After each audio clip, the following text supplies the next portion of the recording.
Hello student, आज के topic magnetostatics में हम डिस्कस करेंगे proof of ampere circular law using bio-Savart law. और जो सेकंड हम डिस्कस करेंगे validation of ampere law for a irregular path. और जो थर्ड लास्ट टॉपिक है when path does not include current. तो फर्स्ट हम कंसीडर करते हैं proof of ampere circular law. इससे पहले एक ब्रीफ इंट्रोडक्शन है एम्पेयर सर्कुलर लॉ का।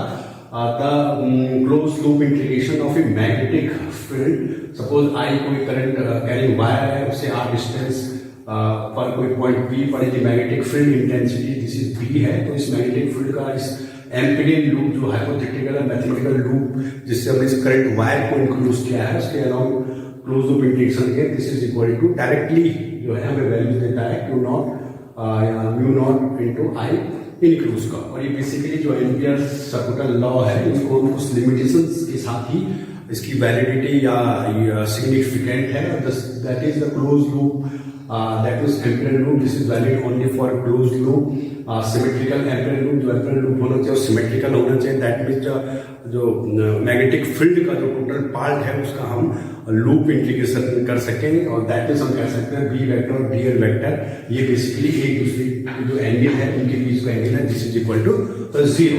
एंड सेकंड है जो स्टडी थर्ड है सॉरी स्टडी करंट है। जो करंट कैरिंग वायर है उसमें स्टडी करंट होनी चाहिए, यूनिफॉर्मली होनी चाहिए, क्रॉस सेक्शन एरिया से एक टाइम के रिस्पेक्ट में कांस्टेंट चार्ज फ्लो होनी चाहिए और सिमेट्रिकल होनी चाहिए। किसी भी वायर के किसी भी रीजन पर एक cross section same size and type का यदि ड्रॉ करें तो पर्टिकुलर प्रत्येक रीजन में साइमल्टेनियसली सेम करंट चार्ज का फ्लो या सेम करंट फ्लो होनी चाहिए। तो इन तीन कंडीशन की बेसिकली एम्पियर जो लॉ है उसका ब्रीफ है। अब हम इस एम्पियर लॉ को कि यदि हम किसी बायो-सैवर्ट लॉ से हमको प्रूफ करेंगे तो बायो-सैवर्ट सपोज हमारे पास कोई करंट कैरिंग वायर है दिस इज I से R पॉइंट पर जो मैग्नेटिक फील्ड इंटेंसिटी है दिस इज B और इसकी जो बेसिकली डायरेक्शन है this is the into the plane क्योंकि dl क्रॉस R होगा और बेसिकली dl क्रॉस R जो है वो एक क्लोज यदि हम A क्रॉस B को डिफाइन करें तो उसके बेस पर जो magnetic field intensity this is perpendicular and into the plane होगा जिसको हमने क्रॉस सेक्शन से डिफाइन किया है।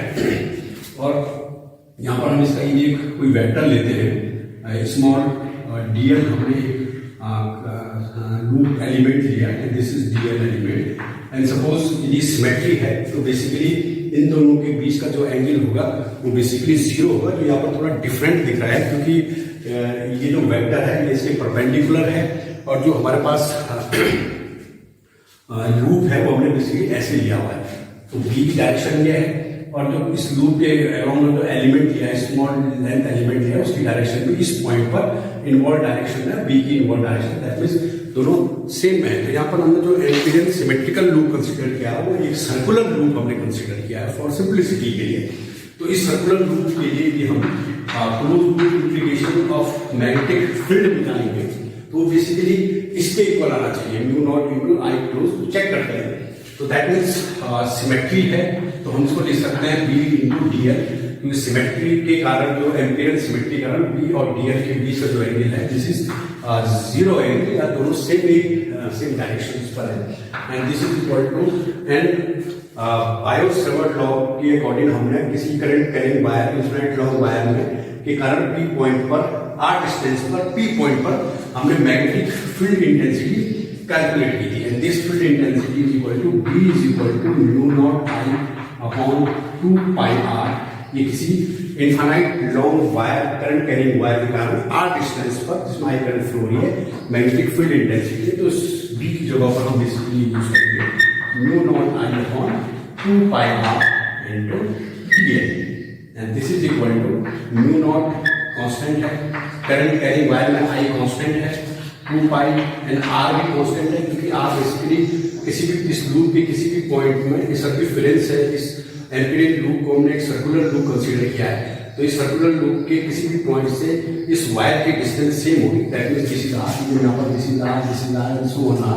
तो R भी बेसिकली कांस्टेंट है and this is equal to DL that is close loop integration only इस केस में मैथमेटिकली DL का होगा and this is equal to mu naught I upon 2 pi R and ये डीएल बेसिकली हमने इस loop को infinite number of DL में divide किया है। तो यदि डीएल को सबको हम ऐड करेंगे या यदि ये सेम साइज का लिया है तो बेसिकली ये क्लोज लूप इंटीग्रेशन है इस डीएल का, ये बेसिकली क्या देगा, ये लेंथ देगा इस लूप की, क्लोज लूप की।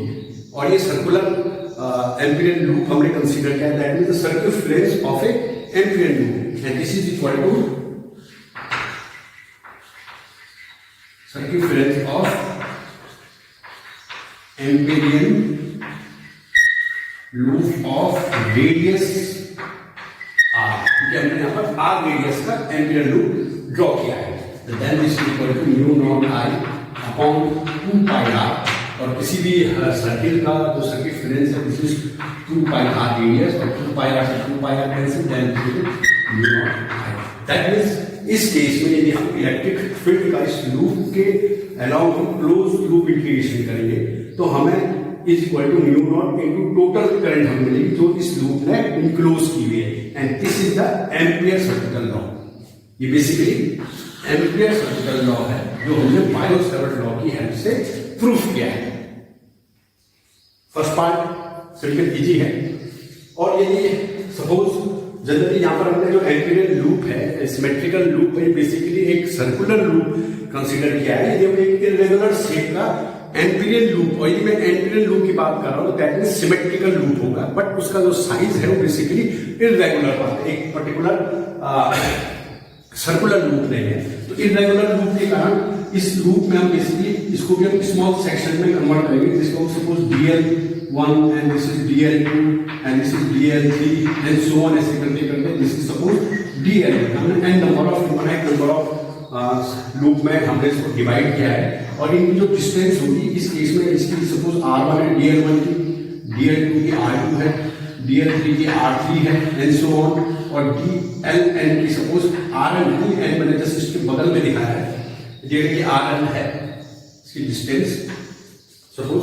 तो इन स्मॉल सेगमेंट को हमने फिलहाल आइडेंटिफाई किया है इस केस में, और इस स्मॉल सेगमेंट में जो फील्ड है, सपोज इस पॉइंट पर जो फील्ड है, सपोज DL1 में जो बेसिकली फील्ड है यहाँ पर दिखेगा, मैं अलग से दिखा देता हूँ। सपोज दिस इज V1, क्योंकि इसकी डिस्टेंस अलग है, तो जब R चेंज होगा तो इस DL के लिए magnetic field intensity basically different होगी। दिस इज सपोज B1, इसके लिए सपोज B2, और जो 3 के लिए suppose B3, and suppose n के लिए ऐसे करके 4 5 6 and so on, this is Dn। और सिमेट्रिकल है तो हम कह सकते हैं D जो n वेक्टर है और जो Bn वेक्टर है ये दोनों एक दूसरे के पैरेलल हैं। और यदि हम सिमेट्री ले लेंगे तो केवल हमें जो है कंपोनेंट यूज करना पड़ेगा मैग्नेटिक फील्ड का अलाउंग द पाथ लेंथ के, तो कुछ पार्ट ही हम केवल कंसीडर कर पाएंगे, इसलिए हम एम्पिरियन लूप सिमेट्रिकल लेते हैं, बट इसमें हमने इरेगुलर शेप का लिया हुआ है।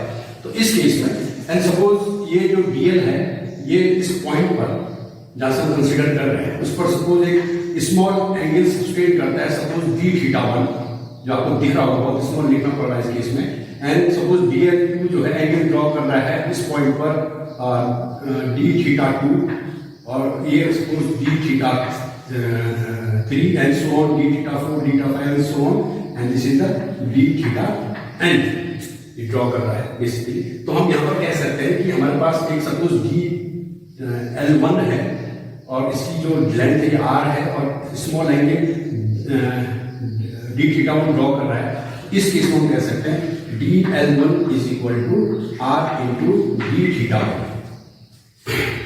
यदि angle d(θ) very very small है तो हम जो R है उसको रेडियस इंटू जो एंगल है उसके टर्म्स में हम डिनोट कर सकते हैं, ऐसे करके हम डिफाइन कर सकते हैं DLN is equal to R and this is R1 and d(θn).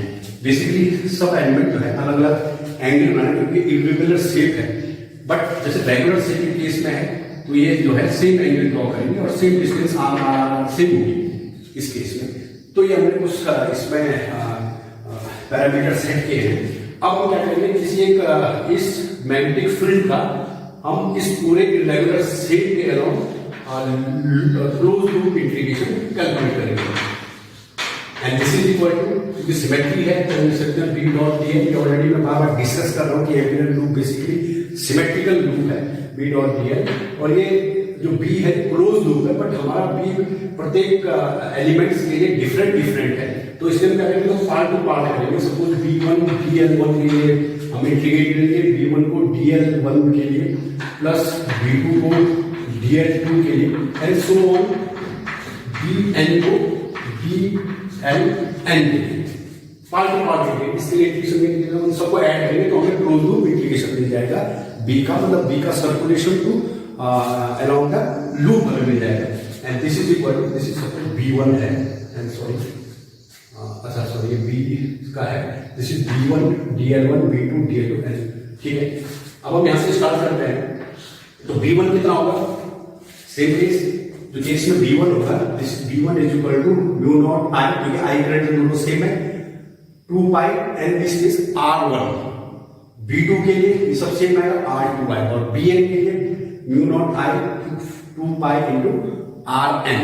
तो हम लिख सकते हैं यहाँ पर, और इस केस में थोड़ा शॉर्ट में लिख दूं तो म्यू नॉट आई अपॉन 2 पाई के लिए मैं बाहर लिख दूं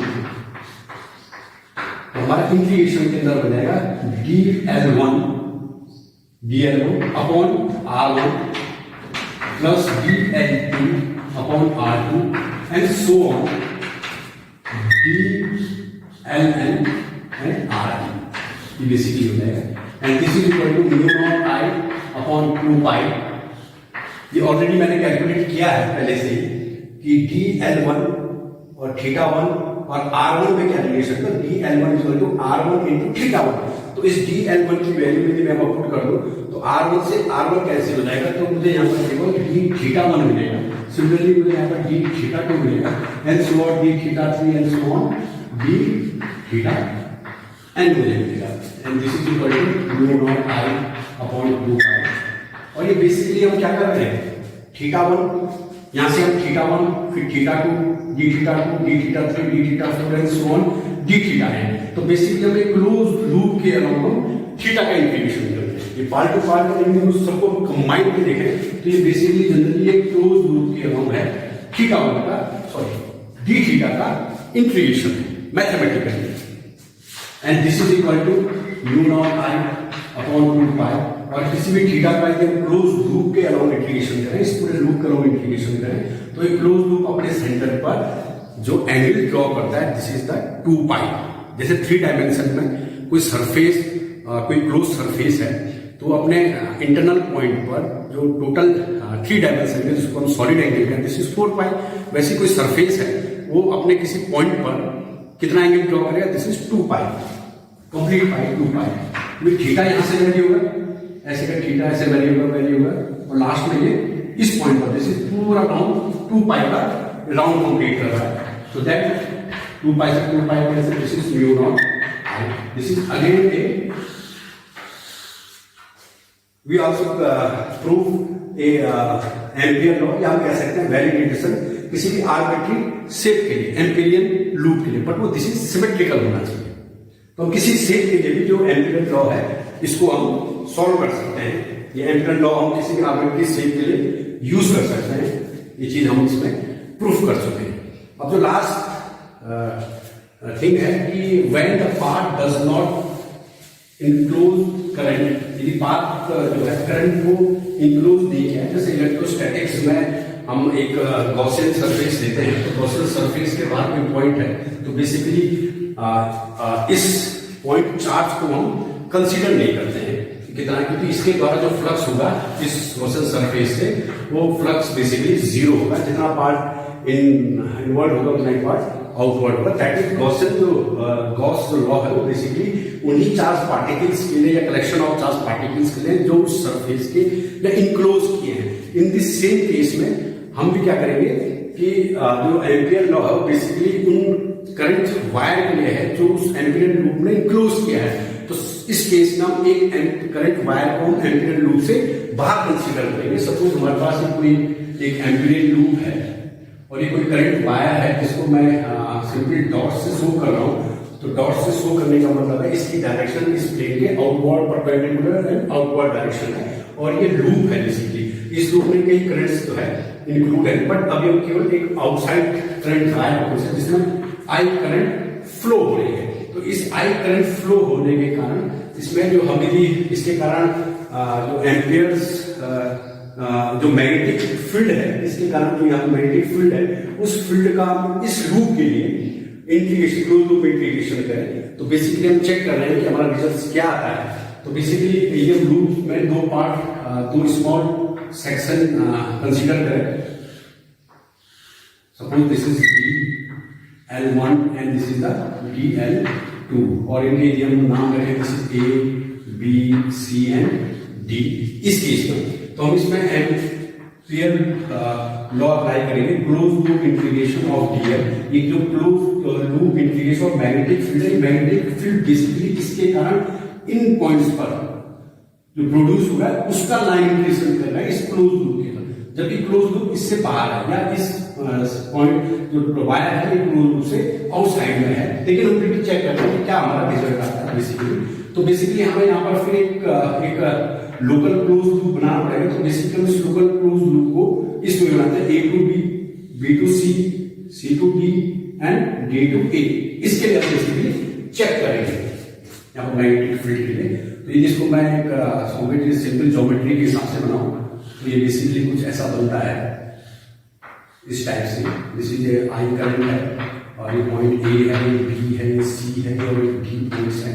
और सपोज इसकी ये DL एलिमेंट है, इसकी करंट वायर से लेंथ R1 डिस्टेंस R1 है और जो सेकंड DL2 हमने लिया है इसकी डिस्टेंस सपोज R2 डिस्टेंस पर है। तो हम कह सकते हैं दिस इज R1 है and this is the R2 distance है।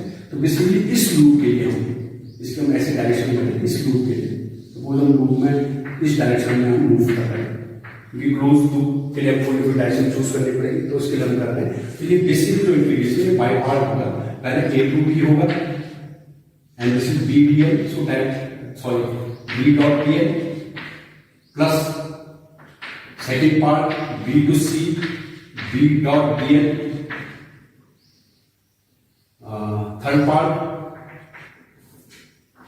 C to D, B dot DL and fourth part plus D to A, B dot DL। तब हमारा ये होता है, इसको हम क्लोज लूप कह सकते हैं। तो then A to B integration B DL and cos theta. तो बेसिकली जो cos थीटा है वो जो मैग्नेटिक फील्ड वेक्टर है, मैग्नेटिक डायरेक्शन है। और इस AB में जो स्मॉल हमने एक स्मॉल पैच लिया है, स्मॉल एलिमेंट DL लिया है, उसकी डायरेक्शन है। ऑलरेडी हम इस डायरेक्शन को पर्टिकुलर हमने जो पाथ की डायरेक्शन ली है हमने A to B, B to C, C to D and D से A, ये क्लॉकवाइज हमने डायरेक्शन में ऑलरेडी हमने इसको एज्यूम किया हुआ है। तो इसमें हम कह सकते हैं कि जो B की डायरेक्शन है वो बेसिकली AB के पैरेलल है। अच्छा, इसको समझने के लिए अब मैंने एक सिंपल मॉडल है। तो यदि आप इस मॉडल को देखें तो ये मॉडल इंडिकेट करता है कि ये जो पेन की डायरेक्शन है ये बेसिकली करंट की डायरेक्शन को शो कर रहा है, करंट एलिमेंट की डायरेक्शन शो कर रहा है। और ये प्लेन है, तो इस प्लेन में A, B, C and D है। तो सपोज कोई पॉइंट इस AB पर आप लेते हैं तो उस पॉइंट की बेसिकली इससे जो डिस्टेंस होगी वो ये डिस्टेंस होगी और ये DL होगा, ये बेसिकली DR होगा, जो डिस्टेंस है DR है और ये आपका DL है। तो बायो-सेवर्ट लॉ से या हम राइट हैंड रूल से इस पॉइंट पर मैग्नेटिक फील्ड की डायरेक्शन कैलकुलेट कर सकते हो। तो बेसिकली मैग्नेटिक फील्ड की डायरेक्शन जो है वो जो ये आपका डिस्प्लेसमेंट वेक्टर है और जो करंट एलिमेंट है इसका जो प्लेन है, जो बेसिकली प्लेन बन रहा है, इस प्लेन के परपेंडिकुलर डायरेक्शन में। तो हम कह सकते हैं इस केस में मैग्नेटिक फील्ड जो है वो इस प्लेन के परपेंडिकुलर, दैट मींस इस प्लेन के अपवर्ड डायरेक्शन में है, इस प्लेन के अपवर्ड डायरेक्शन। तो राइट साइड में जितने भी पॉइंट्स हैं इस पॉइंट पर मैग्नेटिक फील्ड की डायरेक्शन अपवर्ड डायरेक्शन होगी। ये AB साइड हो, इसमें भी अपवर्ड डायरेक्शन होगी। BC साइड हो, इसमें भी अपवर्ड डायरेक्शन में होगी। CD साइड हो, इसमें भी अपवर्ड डायरेक्शन में होगी। या DA साइड हो, लाइन हो, इसमें भी मैग्नेटिक फील्ड की डायरेक्शन अपवर्ड होगी। दैट मींस मैग्नेटिक फील्ड की डायरेक्शन इस बोर्ड के अपवर्ड डायरेक्शंस में है। तो इस डायरेक्शन प्लस इंडिविजुअल जो DL है इनकी डायरेक्शन से हम कैलकुलेट कर सकते हैं कि इनके बीच एंगल कितने का एंगल होगा।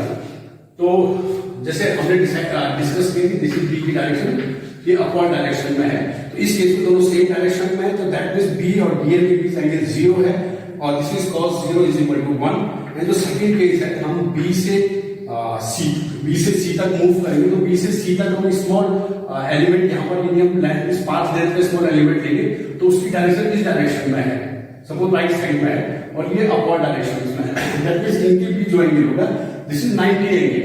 अब यहाँ पर तो एक्चुअल आपको 90 दिख रहा है, लेकिन ये दोनों बेसिकली डीएल जो अपने स्मॉल सेगमेंट में बहुत स्मॉल है, तो अप्रोक्सीमेट इनको पैरेलल मान सकते हैं और दैट मींस ये डायरेक्शन जो है इसके अप्रोक्सीमेट पैरेलल होगी। तो इस केस में ये basically B DL and this is cos of pi by 2, this is cos of pi by 2। और इसको डायरेक्ट में यहाँ पर लिख सकते हो बेसिकली 0।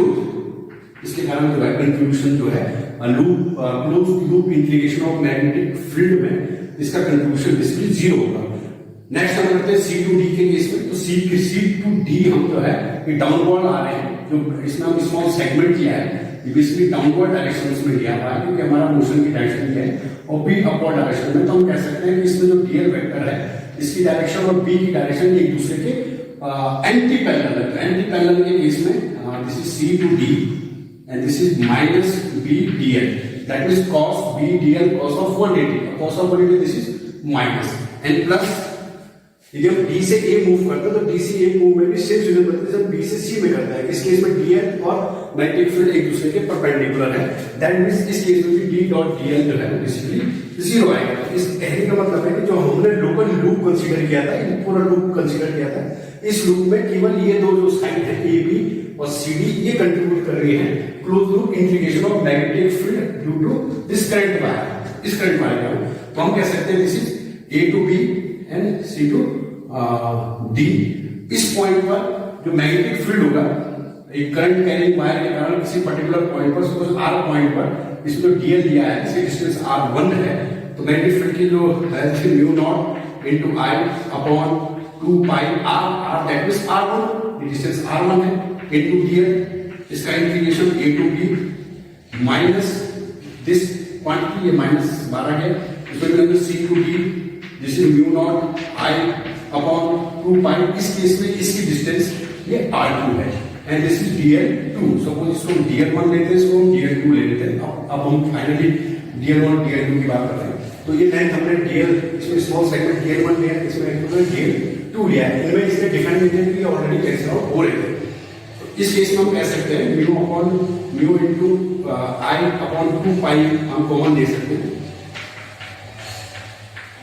r1 भी कॉमन है क्योंकि इसको जितने भी पॉइंट्स है a टू b के वो इससे सेम डिस्टेंस r1 पर है। वैसे c और d में जितने भी पॉइंट्स है इसमें स्मॉल सेगमेंट हम लेंगे, ये सेम डिस्टेंस r2 पर होंगे।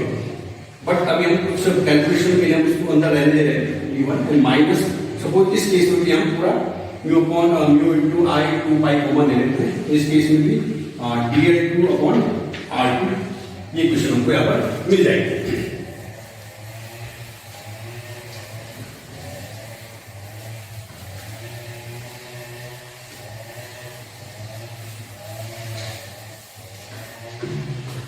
And this is equal to mu naught I upon 2 pi and इस केस में integration a to b and c to d है, तो a टू b हम dl1 का इंटीग्रेट करेंगे तो हमें लेंथ मिलेगी ab, that means this is ab upon r1 तो फिक्स है पर हम इसको साथ देंगे माइनस c और d के बीच में, c और d से हम l2 का इंटीग्रेशन करेंगे तो हमें लेंथ मिलेगी c एंड d, तो this is c d upon r2।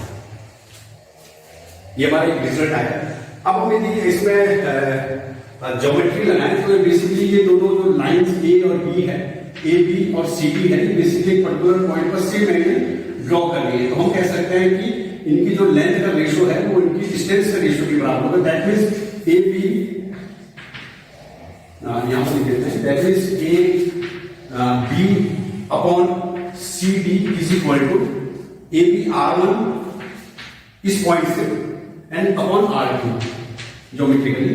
तो देन हम इस केस में लिख सकते हैं A B is equal to r1 upon r2 C D. तो इस रिलेशन को यूज करेंगे इस इक्वेशन में, जैसे mu not I upon 2 pi, A B की वैल्यू आ गई r1 upon r2 C D और ऑलरेडी r1 पहले से था 1 upon r1 minus C D upon r2। R1 से R1 कैंसिल, तो CD upon R2 this is equal to 0। तो इस केस में हम कह सकते हैं कि जो close loop integration of B into dl है, this is equal to 0 when current wire does not enclosed by loop, Amperian loop, यदि Amperian loop से बाहर है, और यदि suppose Amperian loop and this wire enclosed by Amperian loop, उस case में this is value mu naught into I, this is mu naught into आई। तो हम कह सकते हैं कि जब कोई करंट वायर है और यदि हम लूप से उसको बाहर कंसीडर कर रहे हैं या हमने लूप से उसको कवर नहीं किया है, तो उसके कारण जो मैग्नेटिक फील्ड यहाँ पर प्रोड्यूस होगा, उसका जो लूप के अलोंग लाइन क्रिएट होगा, this is always equal to 0। एक चीज और यहाँ पर ध्यान देने वाली बात है कि सपोज इसके अंदर आई या 1 दे देते हैं, I2 I3 है, so number of current wires है, तो इस वायर के कारण इस डीएल पर जो मैग्नेटिक फील्ड होगा, बेसिकली जो रिजल्टेंट मैग्नेटिक फील्ड होगा, वो इनके कारण भी होगा, इसके कारण भी होगा। लेकिन जब इसका हम लूप इंटीग्रेशन करेंगे रिजल्टेंट का, तो इसका कारण जो मैग्नेटिक फील्ड है, जो पार्ट मैग्नेटिक फील्ड में कंट्रीब्यूट कर रहा है रिजल्ट में, वो बेसिकली 0 आ जाएगा, और जो फाइनली जो सर्कुलेशन होगा वो केवल इनके कारण होगा जो इसके अंदर इनक्लोज है। जैसे हम इलेक्ट्रोस्टैटिक्स में हम देखते हैं, तो इलेक्ट्रोस्टैटिक्स के केस में क्लोज सरफेस है, तो जितने charge Q1 Q2 and so on हमने इसमें लिए हैं, तो केवल यदि कोई कोई QP चार्ज आउटसाइड में है, तो यहाँ पर जो इलेक्ट्रिक फील्ड होगा वो बेसिकली इनके कारण भी होगा, इसके कारण भी होगा, इसके कारण भी होगा। लेकिन जब इसका हम क्लोज सरफेस इंटीग्रेशन करेंगे, तो इनके कारण एक फाइनाइट वैल्यू आती है, this is total charge enclose, but इसके कारण यदि हम close loop integration this is equal to 0, that means जो फ्लक्स है, जो इसके इस पॉइंट का जो फ्लक्स है, जो लिंक्ड फ्लक्स है, वो बेसिकली इस क्लोज सरफेस के अलाउंग फ्लक्स जो है वो बेसिकली 0 है। जितना पार्ट इन्वॉल्व हो रहा है उतना ही अमाउंट जो है वो आउटवर्ड हो जा रही है, बट इलेक्ट्रिक फील्ड तो तीनों का ही रिजल्टेंट होगा। लेकिन जब उस रिजल्टेंट इलेक्ट्रिक फील्ड का हम क्लोज सरफेस इंटीग्रेशन निकालते हैं, तो जो इसके कारण कंट्रीब्यूशन है वो बेसिकली क्लोज सरफेस इंटीग्रेशन के कारण 0 आ जा रहा है फ्लक्स। सिमिलरली इस केस में भी वही केस है कि जो आउटसाइड में है उसके कारण जो लूप है उसमें इलेक्ट्रिक फील्ड का जो सर्कुलेशन है वो बेसिकली 0 होगा, जो आउटसाइड करंट लूप है। तो ये कंसेप्ट था हमारा when the part does not enclose the current, किसी करंट को इनक्लोज नहीं करता है, तो उस केस में हमारा जो टोटल सर्कुलेशन है मैग्नेटिक फील्ड का, दिस इज इक्वल टू 0। तो ये था आज का topic, proof of ampere law with the help of Biot-Savart law। फिर हमने देखा validation of ampere law of irregular path के लिए। जनरली हम जो है एक रेगुलर पाथ लेते हैं, जैसे हमने एक सर्कुलर एम्पिरियल लूप लिया जिसमें हमें मैथमेटिकली जो है कन्वीनियंस रहती है, लेकिन हम एक रेगुलर पाथ भी चूज करते हैं, और लेकिन वो सिमेट्रिकल हो तो उसके लिए भी है जो एम्पियर लॉ है वो वैलिड है। एंड लास्ट हमने डिस्कस किया कि कोई एलिमेंट करंट एलिमेंट जो है वो यदि लूप से बाहर है तो उसका जो टोटल पाथ इंटीग्रल होगा, उसके मैग्नेटिक फील्ड का जो पाथ इंटीग्रल होगा, दिस इज इक्वल टू 0। तो ये था आज का टॉपिक।